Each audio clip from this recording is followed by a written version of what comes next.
Everyone's musical tastes are being exposed this morning as global streaming giant Spotify releases its annual Wrapped lists. Yeah, for more, we're joined by entertainment editor Peter Ford. G'day, Pete. It's been a huge year for female artists, and I'm all about it. Yeah, it's extraordinary, actually. 8 out of the 10 top categories were taken out by female artists. Now, a couple of them I'm sure you can guess straight away, and certainly Taylor Swift was right up there with the Artist of the Year, the most streamed Artist of the Year, and also the most streamed Album of the Year as well. Interestingly, she didn't actually take out the most streamed Song of the Year. That was taken out by Sabrina Carpenter for her number Espresso. And you might recall her, yeah, I know, because I'm sure many people would know that earlier this year Sabrina Carpenter was here as the support act for Taylor Swift. Yeah, so she's exploded? really, she's exploded. It's been an extraordinary year for her. So yes, certainly Taylor and Sabrina both doing extremely well on these lists. So yeah, it is a day where we have to be very transparent about our own tastes, isn't it? Because you like to send me up, it's Kylie, saying I'm obsessed with Peggy Lee or Doris Day, and I'm not, but will come to me. It's not about me. What about your list, Phil? Let's see your list. This has come up today. Yep, we haven't doctored any of this. Now, where we go? OK, I'll have to explain myself because the musical Hadestown is coming to Australia, and back in the middle of the year I actually thought I would give it a go and audition. So my top 5 are all from Hadestown, and that's because I was doing some professional research at the time. Oh, okay. See, this is where I say, how did you go in that audition? Or the fact that you're here next to me, is that my answer? Next question. Next question. So anyway. What else you got for us, Pete? Well, what about yours, Kylie? I'd like to see your list. Let's have a look at this is my Spotify Wrapped. Look at this. Oh, come on. Oh, no, well, look, John Farnham at number 3. Oh, that was the Every Time You Cry collab. Featuring Human Nature. Yeah, there's nothing doctored about that. That's not at legit. all. That's completely... Absolutely. 100% legit. Yeah. I love that runaround Sue. I can't get enough of that. Oh, my goodness. Vacuuming around the house to run around Sue. Now, run around. Okay. Now I know who our biggest stalker is.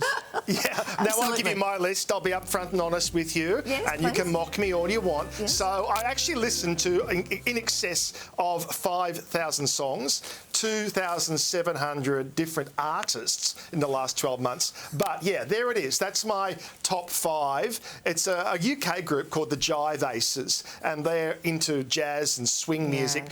And what's yeah mean? You sound like you're bored already. Yes, Oh Maria at number 5. No, look, I'll be honest with you. I actually did have it on repeat when I downloaded it in May, and I went overseas for 10 days, and it was on repeat the whole time. Right. So that's kind of why it has come out as number 1. But I do love them. Eclectic at best. Pete, you did say that the most streamed artist of the year was Taylor Swift, and I love that she offered this little... this is sweet to her real loyal followers, like you, Kylie. This is what they got today. Really appreciate it. Oh, isn't that sweet? So all the major artists did that. That was on just to you. Just to you. I supplied that. It's great marketing, isn't it? Kylie, thank you. She said thank you for being one of my top listeners, and I've understandable. Particularly considering you had the top 5 was Human Nature. I don't know why you're getting a thank you from Taylor Swift. Yeah, but we also should send a big shout out to the Wiggles, because the Wiggles are the most streamed music act in Australia. Not just for children, but overall, the most streamed music act overall. It's massive, isn't it? Yeah, so good luck to them all. So that's Spotify list. Yes, they sure are. We were saying just yesterday how busy Nicole Kidman is. I know who's on her Spotify Wrapped list, Mr. Urban.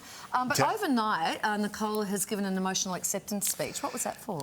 Yeah, we talked about Nicole sort of being everywhere. Well, she couldn't be in 2 places at one time because overnight there were 2 big awards events that she was involved in. But she did go to this one, and this was the Hollywood Reporter Women in Entertainment event, and she actually picked up a major award called the Sherry Lansing Award.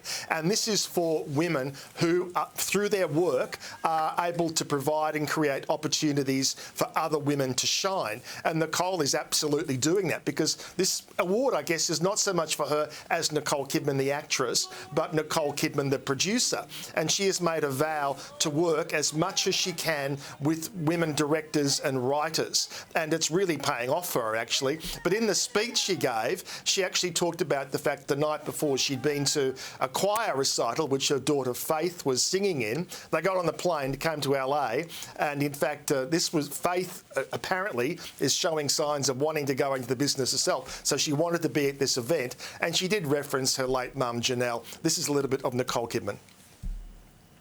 My daughter is here, and last night, in the name of trying to do it all, I was at the choir concert watching her sing. We then got on a plane and we came here. And I started crying because my mama loved choir and she loved education. And so suddenly it was 3 months down the track from losing her, and she was my mentor. Because I broke down with her and she said, "It's okay, Mama, you're going to be okay." Yeah, so what a lovely anecdote, and great that, you know, so Faith sweet. wanted to be there. There they are together at the awards. Some of the other people at the awards, including Laura Dern, who, interestingly, is actually Nicole Kidman's next-door neighbour. I'm assuming that's in the Los Angeles house, but there they are together, and, of course, working together a lot as well. Also, there was Selena Gomez and also Pamela Anderson. So we are very much into awards season now. And Nicole, talking of awards, Nicole did pick up the award as Best Actress for Baby Girl, which we've been talking about a lot. She does a lot of, you know, pretty raunchy sex scenes in it, and the movie is being very well received, and she's picked up the award as Best Actress from the National Board. So that's fantastic, the National Board of Review. The first of the kind of big awards ceremonies that we'll have over the next few months. She's off to a good start. It's going to be an intense movie, I think, that one. Yeah. Baby Girl. She's a powerhouse. Yeah. Thanks, Pete. We'll Pete. catch you later. Thank you.